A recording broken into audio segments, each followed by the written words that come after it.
ज़िंदगी में जब घर छोड़कर निकली हूँ तो बस दुख के अलावा मुझे कुछ नहीं मिला।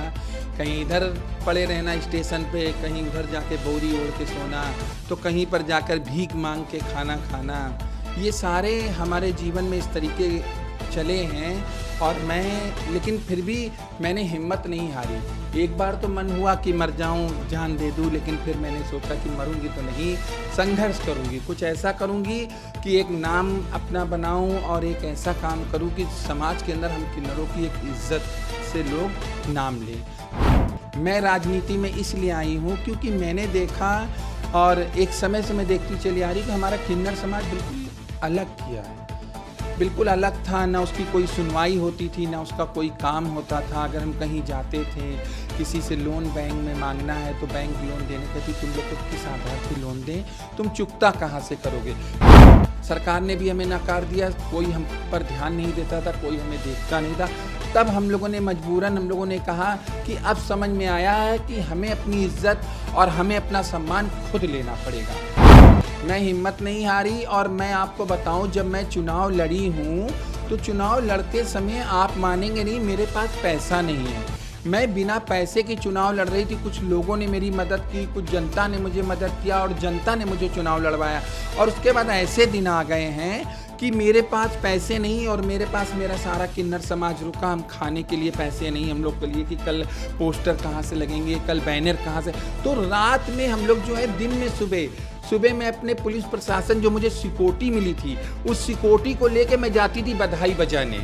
मैं बधाई बजाती थी और वहाँ से जो 1100, 2100 या 5100 रुपये मिलते थे वो मैं लाती थी और लाकर इकट्ठा करके फिर उसी से मैं लोगों का खाना बनवाती थी। बैनर बनते थे, छपते थे चंदे से। तो ऐसी ज़िंदगी से और इतनी कठिनाइयों से हमने अपना चुनाव लड़ा है कि मैं जहाँ पर प्रचार करने जाऊँ, जहाँ पर मेरा मंच लगे, मेरे भाषण देने का मौका आए, तो वहाँ पर बत्ती गायब हो जाए, बत्ती ना आए। लोगों ने मुझे रास्ते में घेर लिया, मुझे मारने की कोशिश की, मैं अपनी जान बचा के भागी। धमकियाँ मिली मुझे फ़ोन पर, लोगों ने आके दी। तब PNT फ़ोन था मेरे पास लगा हुआ, उस समय PNT फ़ोन मैंने लगाया था। और फ़ोन पे धमकियाँ आने लगी कि नॉमिनेशन वापस कर लो, ये है वो। लेकिन मैं हिम्मत से और मैं मरने से नहीं डरी। इसलिए नहीं डरी क्योंकि मैं किन्नर हूँ, मुझे मार के क्या तुम्हें मिलेगा। अरे मारना है तो किसी बहादुर को मारो जाकर, जो किन्नर को मारे आके। मैं तो कहती हूँ वो हमसे बड़ा किन्नर है। देखिए, समाजवादी पार्टी एक ऐसी पार्टी है जिसमें सम्मान है, हर वर्ग के लोगों का सम्मान है। हमारे ही नहीं, मैं किन्नर को ही नहीं करी, हर वर्ग के लोगों का सम्मान है। जितनी जाति है सबका वहाँ सम्मान मिलता है और सबको इज्जत मिलती है। और हम किन्नरों को भी इज्जत मिली। आप देख सकते हैं फ़ोटो लगी है, किसी के बगल में आप बता दीजिए, मानिए योगी के बगल में कोई किन्नर बैठा हो तो आप मुझे बता दीजिए, ठीक है। जब ये सरकार थी तब भी मैं इनसे मिली थी, तब भी मुझे सम्मान दिया था। और नहीं होने के बाद भी देखिए मैं बगल में बैठी, कैसे मुझे देख रहे हैं, ताली बजा रहे हैं मेरी बात पर। एक किस्सा आपका आता है कि आपने टिकट मांगा था भैया मेयर का? हाँ जी, बिल्कुल मांगा था मैंने। माननीय राष्ट्रीय अध्यक्ष भैया मैंने कहा भैया मैं मेयर का चुनाव लड़ना चाहती हूँ। तो माननीय जी ने मेरे तुरंत तत्काल बोला कि जाओ तैयारी करो, जाओ तुमको देंगे, फिर मेयर का चुनाव तुम लड़ो। नेता बनने के लिए गुण चाहिए, नेता बनने के लिए अच्छे विचार चाहिए, नेता बनने के लिए दूसरों की मदद करने की ज़रूरत होती है। अखिलेश जी के पास जाएंगी, भैया मैं कैंट से टिकट दे दीजिए। हाँ। चाचा शिवपाल का इनको कैंट ना दो, इनको पश्चिमी दे दो, चाचा बीच में रोड़ा बन जाए। हाँ। तो आप क्या करेंगे? तो ठीक है कि मैं पश्चिमी से ले लूँगी, कोई दिक्कत नहीं। मतलब चाचा की बात मान लेंगे? बिल्कुल मान लेंगे भैया। अखिलेश जी कहेंगे नहीं यहीं से लड़ना है तुमको, तो भी मैं चुनाव नहीं लड़ूंगी, चुनाव छोड़ दूंगी। मैं चुनाव ही नहीं लड़ूंगी, ना वो गुस्सा हो ना वो गुस्सा, मैं चुनाव छोड़ दूंगी। फोन कर दें कि पायल जी आ जाइए, 27 में बीजेपी टिकट दे देंगे आपको, विधानसभा भेज देंगे, तो जाएंगी? बिल्कुल नहीं जाऊंगी। कह दें आइए, आपको कोई दिक्कत नहीं होगी, आप जो भी मांगे आपकी हैं, जो भी आपका संघर्ष है हम उसको सलाम करते हैं, आप लोगों की सब मांगे उठाएंगे, जाएंगे? का मौका मिले? बिल्कुल नहीं जाएंगे। मोदी जी फोन करते हैं? बिल्कुल नहीं जाऊंगी। अमित शाह कर देते तो जाना पड़ता? मैं नहीं जाऊंगी। मैं समाजवादी हूँ और मैं माननीय राष्ट्रीय अध्यक्ष जी के साथ रहूंगी, जीऊंगी भी यहीं और मरूंगी भी यहीं, और लास्ट में समाजवादी का झंडा ओढ़ के जाऊंगी। अगर मोदी जी आपके ऑफिस के बाहर आ जाएं तो आप रिसीव करने जाएंगे? किसको? मोदी जी को। बिल्कुल नहीं जाएंगे। अपने अखिलेश भैया आ जाए मैं तुरंत जाऊंगी। जैसे प्रधानमंत्री नहीं जाएंगे? क्यों जाएं? नमस्कार, आप देख रहे हैं 24 अड्डा न्यूज। आज हमारे साथ बातचीत के लिए ऐसे सज्जन मौजूद हैं जो किसी परिचय की मोहताज नहीं है। उनका नाम है पायल किन्नर, जिनको थर्ड जेंडर अक्सर कहा जाता है कि किन्नरों को बहुत ज़्यादा जीवन में संघर्ष करना पड़ता है। हमारे ये पॉडकास्ट आपको बहुत सारे सवालों के जवाब देगा। किन्नरों की लाइफ क्या होती है, किस तरीके से राजनीति में एक पहचान बनाई है, बातचीत का सिलसिला शुरू करते हैं। बहुत बहुत स्वागत है आपका पायल जी हमारे पॉडकास्ट में। बहुत बहुत धन्यवाद आपको भी और पूरे देश को भी। जिस तरीके से आपका जीवन रहा है, शुरुआत का कुछ सफर बताएंगे हमारे दर्शकों को, आपका कैसा रहा है? शुरुआत का सफ़र तो मेरा बहुत कठिन रहा, बहुत ही दुख भरा रहा। ज़िंदगी में जब घर छोड़कर निकली हूँ तो बस दुख के अलावा मुझे कुछ नहीं मिला। कहीं इधर पड़े रहना स्टेशन पे, कहीं उधर जाके बोरी ओढ़ के सोना, तो कहीं पर जाकर भीख मांग के खाना खाना, ये सारे हमारे जीवन में इस तरीके चले हैं। और लेकिन फिर भी मैंने हिम्मत नहीं हारी। एक बार तो मन हुआ कि मर जाऊं, जान दे दूं, लेकिन फिर मैंने सोचा कि मरूंगी तो नहीं, संघर्ष करूंगी, कुछ ऐसा करूंगी कि एक नाम अपना बनाऊं और एक ऐसा काम करूं कि समाज के अंदर हम किन्नरों की एक इज्जत से लोग नाम लें। तो वो चीज़ मैंने की और मैंने हिम्मत नहीं हारी। इसीलिए आज मेरी किताब भी बताइए मैं पायल मेरे जीवन पर छपी है, जिसमें 113 पन्ने हैं और लगभग उसको उड़िया भाषा में है, उर्दू में है, तमिल में है, तेलुगु में है, मलयालम में है और हिंदी में है, उर्दू और इंग्लिश में भी है। मतलब सारी भाषाओं में वो मेरी किताब आ चुकी है और उस पर हम लोग फिल्म बनाने की भी तैयारी चल रही है। उस किताब पर हम लोग की एक पिक्चर भी मेरी मैं पायल पे बनने जा रही है। पायल जी, जिस तरीके से आपका राजनीति में कैसे आना हुआ, क्या आपको लगता था कि राजनीति में अगर मैं आ जाऊंगी तभी सारे सपने पूरे हो पाएंगे, मैं अपना नाम बना पाऊंगी? जिस तरीके से अभी आपने बताया कि आपने वेब फिल्मों में भी काम किया है, आपकी पुस्तकें भी छपी हुई हैं, राजनीति में कैसे आपका आना हुआ? देखिए, राजनीति में जो मैं आई हूँ वो मैं अपने नाम के लिए नहीं आई हूँ।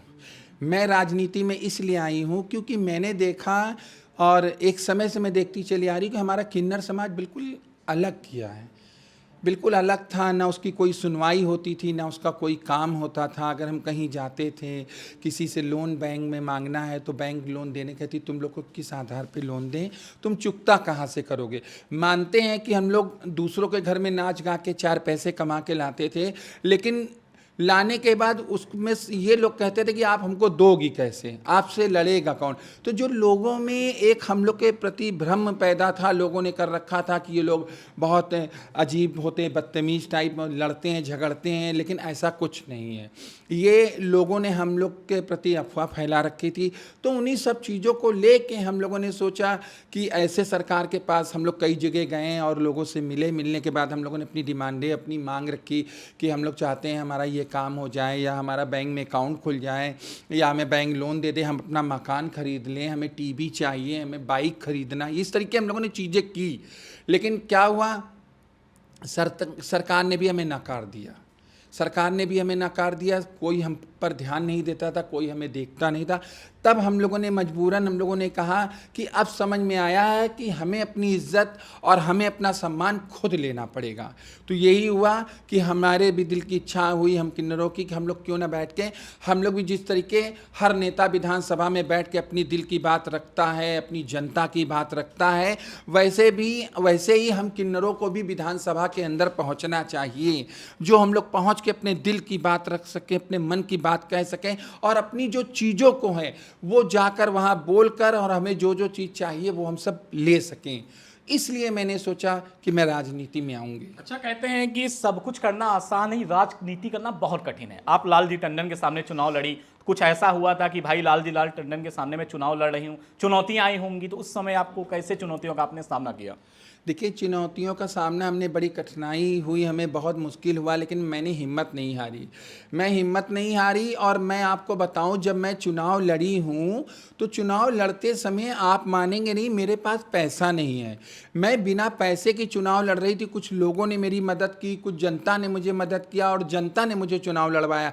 और उसके बाद ऐसे दिन आ गए हैं कि मेरे पास पैसे नहीं और मेरे पास मेरा सारा किन्नर समाज रुका, हम खाने के लिए पैसे नहीं हम लोग के लिए कि कल पोस्टर कहाँ से लगेंगे, कल बैनर कहाँ से। तो रात में हम लोग जो है, दिन में सुबह में अपने पुलिस प्रशासन, जो मुझे सिक्योरिटी मिली थी, उस सिक्योरिटी को लेके मैं जाती थी बधाई बजाने। मैं बधाई बजाती थी और वहाँ से जो 1100, 2100 या 5100 रुपये मिलते थे, वो मैं लाती थी और लाकर इकट्ठा करके फिर उसी से मैं लोगों का खाना बनवाती थी, बैनर बनते थे, छपते थे चंदे से। तो ऐसी ज़िंदगी से और इतनी कठिनाइयों से हमने अपना चुनाव लड़ा है। इसलिए लड़ी चुनाव क्योंकि मैं चाहती थी कि मैं विधायक बनूंगी, मैं विधानसभा में पहुंचूंगी, मैं अपने किन्नरों के लिए कुछ कहूंगी, जो हमारा किन्नर आज परेशान है उसकी जो डिमांड है, जो उसकी मांग है, उसे मैं वहां रख सकूं। तो इसलिए मैं उस चुनाव को लड़ी। लेकिन उस चुनाव को लड़ने के बावजूद मेरे साथ इतनी कठिनाइयाँ हुई कि मैं जहाँ पर प्रचार करने जाऊँ, जहाँ पर मेरा मंच लगे, मुझे भाषण देने का मौका आए, तो वहाँ पर बत्ती गायब हो जाए, बत्ती ना आए। लोगों ने मुझे रास्ते में घेर लिया, मुझे मारने की कोशिश की, मैं अपनी जान बचा के भागी। धमकियाँ मिली मुझे फ़ोन पर, लोगों ने आके दी। तब PNT फ़ोन था मेरे पास लगा हुआ, उस समय PNT फ़ोन मैंने लगाया था। और फ़ोन पे धमकियाँ आने लगी कि नॉमिनेशन वापस कर लो, ये है वो। लेकिन मैं हिम्मत से और मैं मरने से नहीं डरी। इसलिए नहीं डरी क्योंकि मैं किन्नर हूँ, मुझे मार के क्या तुम्हें मिलेगा? अरे मारना है तो किसी बहादुर को मारो जाकर, जो किन्नर को मारे आके। मैं तो कहती हूँ वो हमसे बड़ा किन्नर है। जो किन्नरों पे हाथ छोड़े और मारे, सोचे मैं इनसे जीत गया हूँ, तो मैं तो समझती हूँ वो हमसे बड़ा नामर्द है। अच्छा, लेकिन जब आप लोग वोट मांगने जनता के पास जाती थी तो कभी ऐसा लगा कि आप गई, गेट किसी ने बंद कर दिया, लोग डरते थे आप लोग के पास आने में, ऐसा कुछ होता था आप लोगों को? नहीं, ऐसा नहीं होता था। हम लोग बल्कि कि जैसे हम लोग वहाँ पहुँचते थे, बातचीत करते थे, खटखटाते थे कि माँ नमस्ते, दीदी नमस्ते, तो तुरंत बड़े, अरे आप लोग आ गए हैं, क्या हो गया बताएं? तो हम लोग कहते थे कि मैं चुनाव लड़ रही हूँ दीदी, और मुझे भी वोट दें, हम लोग भी अपने किन्नर समाज के लिए। तो कहते थे जजमान बहुत प्यार से कि हम आपको वोट देंगे, जाइए आप, जाइए, हम लोग आपको वोट डालेंगे। ये आपका मैं ज़्यादा समय नहीं लूंगा। समाजवादी पार्टी को ज्वाइन करने का कैसे सोच लिया कि भाई सपा ही ज्वाइन करे जो हमारे लिए भला करेगी? बीजेपी को क्यों नहीं आपने ज्वाइन किया? देखिए, समाजवादी पार्टी एक ऐसी पार्टी है जिसमें सम्मान है, हर वर्ग के लोगों का सम्मान है। हमारे ही नहीं, मैं किन्नर को ही नहीं करी, हर वर्ग के लोगों का सम्मान है। जितनी जाति है सबका वहाँ सम्मान मिलता है और सबको इज्जत मिलती है। और हम किन्नरों को भी इज्जत मिली। आप देख सकते हैं फ़ोटो लगी है, किसी के बगल में आप बता दीजिए, माननीय योगी के बगल में कोई किन्नर बैठा हो तो आप मुझे बता दीजिए, ठीक है? जब ये सरकार थी तब भी मैं इनसे मिली थी, तब भी मुझे सम्मान दिया था। और नहीं होने के बाद भी देखिए, मैं बगल में बैठी, कैसे मुझे देख रहे हैं, ताली बजा रहे हैं मेरी बात पर। ये मेरे लिए बड़ी बात है। बीजेपी लेकिन कहती है, आपने कहा कि योगी जी के बगल में फोटो खिंचा लो। भारतीय जनता पार्टी का कथन है, कहना है कि भाई सबका साथ सबका विकास, हम सबके विकास की बात करते हैं। आपको क्या लगता है, आपकी राजनीतिक सफर में समाजवादी पार्टी से आपको टिकट मिल जाएगा 2027 के चुनाव में? आपको लग रहा है मिल जाएगा? देखिए, टिकट मिले ना मिले, एक बार मैं माननीय जी से कहूँगी, मिलेगा तो ठीक है, और नहीं तो हमारा किन्नर समाज पूरी तरीके से काम करेगा समाजवादी के लिए। माननीय राष्ट्रीय अध्यक्ष अखिलेश भैया के लिए हम लोग काम करेंगे। हम लोग पीछे हटने वाले में से लोग नहीं हैं। हम उन नेताओं में से नहीं। मैं देखती हूँ आजकल के नेताओं को, लोगों के अंदर एक चीज़ आ गई है कि अगर एक को टिकट मिलती है तो दूसरे को काटने की कोशिश करते हैं कि इनको मिल गया, मुझको नहीं मिल गया है तो मैं इनको हरा दूंगा। तो मैं उन नेताओं से यही कहना चाहती हूँ कि आप लोग ऐसा मत करें। आप लोग सरकार बनाने का काम करें, और जिसको मिले वो उसका नसीब है। देखिए, हर चीज़ को हर आदमी को नसीब से मिलता है, तो इसमें आप लोग को परेशान होने की जरूरत नहीं। आप लोग सहयोग करें। समाजवादी पार्टी आपने नेताजी के कहने पर ज्वाइन किया, किसी के माध्यम से ज्वाइन किया था? अखिलेश जी की खास बेहद थी या नेताजी की खास थी? देखिए, हमारे अखिलेश भैया भी अच्छे हैं, हमारे नेताजी भी अच्छे। नेताजी के माध्यम से लगा हुआ था कि सपा ज्वाइन करें, अखिलेश जी के नेतृत्व में लगा कि अखिलेश जी के हैं तो नहीं, अखिलेश जी भी अच्छे। जब पहले सरकार बनी थी, मुलायम जी थे, हाँ, जब थे तो अखिलेश भैया ने भी हम लोग से बहुत प्यार से बात किया था। पहली बार जब मैं मिली थी, जब ये पहली बार CM बने थे, तो इन्होंने बहुत अच्छे से हमसे बात की थी। बहुत बढ़िया से इन्होंने बात की हमसे और कहा कि तुम लोग के लिए भी कुछ करेंगे। तुरंत बोला, जैसे मुख्यमंत्री बनेंगे तुम लोग के लिए कुछ किया जाएगा, ठीक है? और फिर उसके बाद हम लोग को काफ़ी मदद मिली। हम लोग को कई चीज़ों में मदद मिली, कई चीज़ों में छूट भी मिली थी उनकी सरकार में। अच्छा, कोई चुनाव भी ऐसा लड़ा कि अखिलेश भैया मुख्यमंत्री थे उत्तर प्रदेश के, कहा भैया मैं मेयर का चुनाव लड़ना है? एक किस्सा आपका आता है कि आपने टिकट मांगा था, भैया मेयर का दे दो? हाँ जी, बिल्कुल मांगा था मैंने। माननीय राष्ट्रीय अध्यक्ष अखिलेश भैया से मैंने कहा भैया मैं मेयर का चुनाव लड़ना चाहती हूँ। तो माननीय जी ने मेरे तुरंत तत्काल बोला कि जाओ तैयारी करो, जाओ तुमको देंगे, अब मेयर का चुनाव तुम लड़ो। तो हमारा जब चर्चा चलने लगा समाजवादी के अंदर कि मेयर के प्रत्याशी पायल सिंह हैं, किन्नर पायल सिंह का है, तो जब चलने लगा तो वो सीट ही बदल दी गई है, उसको सीधे महिला कर दिया गया। तो मुझे बड़ी हंसी आई आपस में कि क्या लोगों के अंदर इतना डर आ गया है कि समाजवादी पार्टी के लोग, ऐसा था कि जब किन्नर प्रियंक, जब जिस तरीके से आप पायल किन्नर आगे बढ़ रही थी राजनीति में, टिकट अखिलेश जी दे रहे थे, लोगों को जलन भी हो जाती है क्या समाजवादी पार्टी में, भाई आगे क्या बढ़ रही हैं, ऐसा कुछ है क्या? नहीं, ऐसा कुछ नहीं है। हमारे समाजवादी वाले बहुत अच्छे लोग हैं, ऐसी कोई बात नहीं। कोई किसी को देख के वहाँ नहीं जलता, सब एक जैसे हैं, सब एक दूसरे के सपोर्ट में रहते हैं। बल्कि क्योंकि हमारे वहाँ भी राष्ट्रीय अध्यक्ष जी का आदेश चलता है, जिसको कह देते हैं और उनका लोग सम्मान करते हैं। बहुत सारी सहयोगी किन्नर आपके लगते हैं, वो भी कहते हैं भैया ये कैसे आगे बढ़ रही हैं, जैसे बहुत होता है आप लोगों के साथ भी ऐसा होता है क्या? बहुत सारे किन्नर समाज के लोग रहते हैं, कहते हैं ये नेता कैसे बन जाएंगे, हम नेता बनेंगे। आपसी तालमेल की कमी आप लोगों में भी होती है क्या? देखिए, नेता बनने के लिए गुण चाहिए, नेता बनने के लिए अच्छे विचार चाहिए, नेता बनने के लिए दूसरों की मदद करने की ज़रूरत होती है। तो ऐसे नहीं, देखिए जिसको जो मुझ पे जलता है वो जले, ठीक है, लेकिन मैं उस पे नहीं जलती हूँ।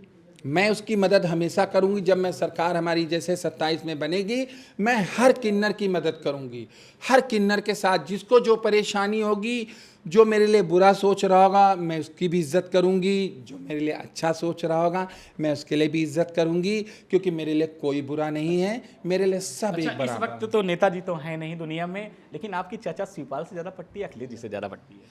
मेरी देखिए, दोनों जन मेरे लिए अच्छे हैं। बताइए। नहीं नहीं नहीं नहीं, दोनों जन मेरे लिए अच्छे हैं, वो भी मेरे लिए अच्छे हैं, ये भी मेरे, वो भी मेरा सम्मान करते हैं। पायल किन्नर किसकी पसंद ज़्यादा, मतलब चाचा के पास जाते हैं, कोई काम होना होता है, शिवपाल ज़्यादा सुनते हैं, सीधा अखिलेश जी सुन लेते हैं? नहीं नहीं, दोनों लोग सुन लेते हैं।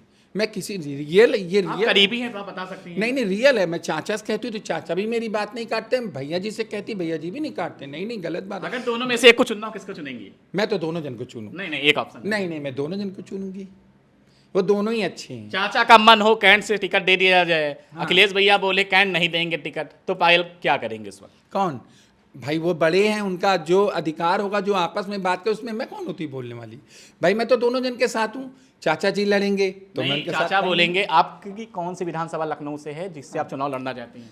मैं तो कैंट से कैंट चाहती से। हूँ। हाँ। अखिलेश जी के पास जाएंगी, भैया मैं कैंट से टिकट दे दीजिए। चाचा शिवपाल का इनको कैंट ना दो, इनको पश्चिमी दे दो, चाचा बीच में रोड़ा बन जाए, तो आप क्या करेंगे इस वक्त? तो ठीक है कि मैं पश्चिमी से ले लूंगी, कोई दिक्कत नहीं। मतलब चाचा की बात मान लेंगे? बिल्कुल मान लेंगे भैया। अखिलेश जी कहेंगे नहीं यहीं से लड़ना है तुमको, तो भी मैं चुनाव नहीं लड़ूंगी, चुनाव छोड़ दूंगी। मैं चुनाव ही नहीं लड़ूंगी, ना वो गुस्सा हो ना वो गुस्सा हो, मैं चुनाव छोड़ दूंगी। मैं ऐसी सेवा करती रहूंगी। मतलब दोनों तरफ सिग्नल लेंगी तभी चुनाव लड़ेंगी? हाँ बिल्कुल, जब दोनों जन की अनुमति होगी, दोनों जन का आशीर्वाद मेरे ऊपर होगा, तभी मैं चुनाव लड़ूंगी, वरना मैं चुनाव ही नहीं लड़ूंगी। क्यों घर में लड़ाई हो? अच्छा, अगर योगी जी आपको फोन कर दें कि पायल जी आ जाइए, 27 में बीजेपी टिकट दे देंगे आपको, विधानसभा भेज देंगे, तो जाएंगी? बिल्कुल नहीं जाऊंगी, नहीं जाऊंगी। कह दें आइए, आपको कोई दिक्कत नहीं होगी, आप जो भी मांगे आपकी हैं, जो भी आपका संघर्ष है हम उसको सलाम करते हैं, आप लोगों की सब मांगे उठाएंगे, जाएंगे अगर मौका मिले? नहीं, बिल्कुल नहीं जाएंगे। मोदी जी फोन कर दें? बिल्कुल नहीं जाऊंगी। अमित शाह कर देते तो जाना पड़ता? मैं नहीं जाऊंगी। मैं समाजवादी हूं और मैं माननीय राष्ट्रीय अध्यक्ष जी के साथ रहूंगी, जीऊंगी भी यहीं और मरूंगी भी यहीं, और लास्ट में समाजवादी का झंडा ओढ़ के जाऊंगी। मंत्री अगर बना दिया जाए, कहने अगर कभी मौका मिले कि आइए आपको मंत्री बना देते हैं? देखिए, मेन मंत्री और ये सब पैसा नहीं होता, मेन होता इज्जत। अगर आपकी इज्जत है, जहाँ पर आपकी इज्जत होती ना, वो सबसे बड़ी दौलत होती है। जहाँ सम्मान ना हो वहाँ दौलत और मंत्री पद लेके क्या करेंगे? तो मुझे ऐसी जगह अच्छी लगती है जहाँ पे सम्मान है। वो मेरे राष्ट्रीय अध्यक्ष जी अखिलेश भैया मेरे हैं, और पीटीए मेरे समाजवादी। जहाँ सबसे अच्छा मुझे लगता है, मुझे कहीं अच्छा नहीं लगता है जो सम्मान इस पार्टी में किसी जगह पर कोई सम्मान नहीं है। और मैं तो पूरे देश में जितने लोग, मैं सारे समाजवादियों से ही कहना चाहूँगी कि भूल से भी ये पार्टी मत छोड़ना, वरना एक दिन ऐसा आएगा कि पछताओगे और कोई आगे पीछे नहीं खड़ा होगा। और देख ही रहे हैं आप लोग, कई लोग पछता रहे हैं जो छोड़ के गए हैं। प्रधानमंत्री मोदी को जानती हैं? प्रधानमंत्री मोदी हाँ जानती। कैसे हैं? ठीक है, वो तो जनता ही बताएगी कैसे हैं। बातें बढ़िया करते हैं, वादे निभाते हैं, फेंक देते हैं? मैंने तो कभी बात ही नहीं की, बात करे तो मुझे समझ में आए बात कहते किसी। कि हमारा जो पूरा देश है, सब देशवासी, मैं चौकीदार हूँ, हाँ। पूरा हर एक देशवासी मेरा परिवार है, घर है, तो आप भी उनके परिवार के सदस्य हुई, अगर मनाने आएंगे तो मानेंगे नहीं? काहे के लिए भैया? पहले उनको तो मनावे जो बेचारे रह गए हैं, जो बेचारे परेशान हैं। अरे मैं तो खुश हूँ, उनको क्या कर करें। मैं एक रोटी खा रही हूँ, सुकून से खा रही हूँ, बहुत अच्छे से खा रही हूँ, और हम तो ये कह रही हैं कि प्रधानमंत्री जी उनके लिए कर दें। मैं तो आपसे यही हाथ जोड़ के विनती कर रही हूँ कि उन लोगों के लिए कर दें जो बेचारे परेशान हैं। अच्छा, जब से प्रधानमंत्री 14 से आए हैं, 14 से लेके अब तक कह रहे हैं बहुत हमने काम करा दिया है, किन्नर समाज के लिए कितनी योजनाएं ला दी हैं। पहले किन्नर लोगों को पैसे लेने लोगों के घर जाते बड़ी इनसे सब घटनाएं हो जाती थी, अब प्रशासन इतना सख्त हो गया है। आपको क्या लग रहा है 14 से लेके अब तक भारत कुछ बदला है मोदी के नेतृत्व में? नहीं, अभी कुछ नहीं बदला है। जो बात कह रहे हैं कि किन्नरों के लिए कुछ किया गया है, तो किन्नरों के लिए कुछ नहीं किया गया है, ठीक है। बल्कि कि पहले हम अच्छे से मांगते थे, एक बहुत अच्छी हमारी ज़िंदगी पहले कट रही थी, बहुत प्यार से हम लोग रहते थे, अच्छे से लोगों के घर जाते थे, लोग इज्जत करते थे और सम्मान करते थे। और अब जो है ये देखिए किताब है ना, अब इसमें हम किन्नर लोग हैं, काम कोई नहीं हुआ, सिर्फ किताबों में हमारा नाम है बस, कि इनके लिए इतना काम हुआ है, हमारे लोग के लिए किसी के लिए कोई काम नहीं हुआ। समाजवादी पार्टी बड़ी करीब से हैं। अच्छा, जब मुख्यमंत्री योगी आदित्यनाथ ने 2017 में शपथ ली थी, मुलायम जी ने कान में क्या कहा था कुछ पता आप लोगों को? कभी चर्चा हुई? काश मुझे पता होता। नहीं, कभी जाती होंगी, चर्चा होती है, अखिलेश जी ने बताया आप लोगों को? नहीं भाई, मैं क्यों चर्चा करूंगी? मैं कौन होती उनसे पूछने वाली भाई? मैं क्यों पूछूंगी? हैं, मैं तो खुद ही उनकी दासी अगर हूँ। मोदी जी आपके ऑफिस के बाहर आ जाएं तो आप रिसीव करने जाएंगे किसको? मोदी जी को? बिल्कुल नहीं जाएंगे। अपने अखिलेश भैया आ जाए मैं तुरंत जाऊंगी। जैसे प्रधानमंत्री नहीं जाएंगे? क्यों जाएं? क्यों जाएं? वो मेरे घर क्यों आएंगे? केंद्र की राजनीति में सक्रिय कर देंगे? पर क्यों आएंगे भाई? मुझे नहीं चाहिए वो राजनीति। पहले उन लोगों को राजनीति में सक्रिय करें जो बेचारे निकल निकल के बाहर बैठे हुए हैं। आतंकवादियों को देखो, पाकिस्तान में घुस के मारा है मोदी सरकार ने। मोदी जी कह रहे हैं पाकिस्तान थरथरा के कांपता है, मोदी बैठा है, नसों में खून नहीं गरम सिंदूर बह रहा है, उनके बता रहे हैं। सही बात है, बिल्कुल सही। आप कह रहे हैं, अब आपने देखा होगा, मैंने तो नहीं देखा। आपने देखा तो कोई बात ही नहीं है। उन्होंने बयान दिया है कि खुला कि भैया पाकिस्तान कांपता है, ठर ठर ठर ठर। अगर विपक्ष है, जो मोदी जी बोलेंगे करना पड़ेगा। तो आप कह रहे तो कांप ही रहा होगा, सही है, बिल्कुल सही है, कोई बुराई नहीं है। आप कह रहे हैं बिल्कुल सही है। अब हमें भी पता चल गई आपकी आज आपने बताया है कि पाकिस्तान थर थर काँप रहा। अब मैं भी लोगों से कह दूंगी कि हमारे मीडिया वाले भाई बोल गए थे कि पाकिस्तान थर थर काँप रहा मोदी जी के कहने पे। अगर आप धरने बैठ जाती हैं, डर बर नहीं लगता है? योगी सरकार है, योगी सरकार क्या कार्रवाई कर दे? धरने बैठ गई थी अभी आप लोग कुछ दिन पहले। अरे भैया, हम लोग पे क्या करेंगे? हमारे पास है क्या है? अगर हम किन्नरों पर कार्रवाई कर रहे हैं, अगर हम धरने पर अगर बैठ गए, अगर हम जनता की लड़ाई लड़ रहे हैं और धरने पे बैठ गए, अगर किन्नरों पर कार्रवाई कर रहे हैं, तो मैं क्या कहूँ? शर्म आनी चाहिए इसी सरकार को। अच्छा, एक मेरा सबसे आपसे अहम सवाल है, आज समय मार्केट में फर्जी किन्नर टहल रहे हैं, बहुत ज़्यादा लोग आ रहे हैं, मनमाही वसूली करने लगते, इनके लिए क्या मैसेज देंगे? इनके लिए तो यही कहना चाहूँगी कि या तो सरकार इस पर ध्यान दे, और अगर नहीं ध्यान दे रही है तो हम किन्नरों को इतनी छूट दे कि ये चीज़ आप लोग कर सकें, तो हम लोग उन नकलियों को हटा के उन लोगों को रखा जाए जो हमारे आए। और ये नकली बन क्यों रहे हैं मालूम है आपको? क्योंकि रोजी रोटी है नहीं, किसी के पास धंधा है नहीं। आजकल तो आदमी भी जिनके पास 2 बच्चे, वो भी कहते हैं कि क्यों ना साड़ी पहन के यार खड़े हो जाओ, 2 बच्चों को अपनी रोटी तो देंगे। ये हाल चल रहा। आपको पता होगा आज से 10 साल पहले, आप 8-9 साल पहले समाजवादी की सरकार थी, इतने किन्नर आपको दिख रहे हो तो बताओ मुझे, इतने किन्नर नजर आए? सरकार का कहना है कि जो किन्नर बधाई नेक लेने जाते हैं, नेक लेने, कभी 51,000 मांगते हैं, कहीं 21,000, इनका एक निश्चित मानदेय कर दिया जाए। इस पर क्या कहना है? देखिए, सरकार ने जो कहा है इस पर एक निश्चित कर दिया जाए। पहले मैं सरकार से ये कहना चाहती हूँ कि कम से कम अगर हमारा निश्चित कर रहे हैं तो हमारे जैसे और भी तो बहुत सारे लोग दुनिया में हैं जो भीख मांगते हैं, उनका भी तो करें। क्या हम ही नज़र आ रहे हैं? उनकी आंखों में हम ही खटक रहे हैं? आए, दुनिया में बहुत से ऐसे लोग पड़े, बाबाएं लोग पड़े हैं, दुनिया में लाखों लोग ऐसे पड़े हैं कि वो भी यही काम करते हैं, मांगते खाते हैं। तो उनके लिए क्या कर रही सरकार? क्या हम ही घूम के नजर आते हैं? 27 में सरकार बन रही है, लग रहा है। बिल्कुल बन रही है। किसकी बन रही है? हमारी समाजवादी की, पीडीए की सरकार। कैसे मजबूत कर रही है? अरे लिख के दे दे कहो। बाबा जी कह रहे हैं कि इतनी योजनाएं दे दी, लोग सब हमारे। कोई बात नहीं, ख्याली पुलाव खाने दीजिए, खाने सरकार पे ध्यान धरा दे रही है कि सरकार बनाने पे अपने टिकट की दावेदारी पक्की। नहीं नहीं, मैं अपने सरकार पे ध्यान दे रहे हैं, हम लोग प्रचार पे ध्यान दे रहे हैं। मुझे टिकट की इतनी कोई चिंता नहीं, टिकट की कोई टेंशन नहीं। मैंने बोला ना, मिली तो ठीक है, मिल गया तो ठीक है, नहीं मिला तो भी काम करूंगी। अखिलेश भैया वीडियो देखेंगे। हाँ ठीक है, तो मैं तो कह रही भैया दे देना टिकट, कर दे दोगे तो ठीक है, नहीं जो आपका आदेश होगा वो मैं करूंगी। बस धन्यवाद, बातचीत करके बहुत अच्छा लगा। तो आपने सुना हमारे साथ बातचीत की पायल किन्नर, जिन्होंने बेबाकी से बहुत सारे मुद्दों पर बातचीत की। फिलहाल पूरा पॉडकास्ट आपको कैसा लगा कमेंट में जरूर बताएं। देखते रहें 24 अड्डा न्यूज। नमस्कार।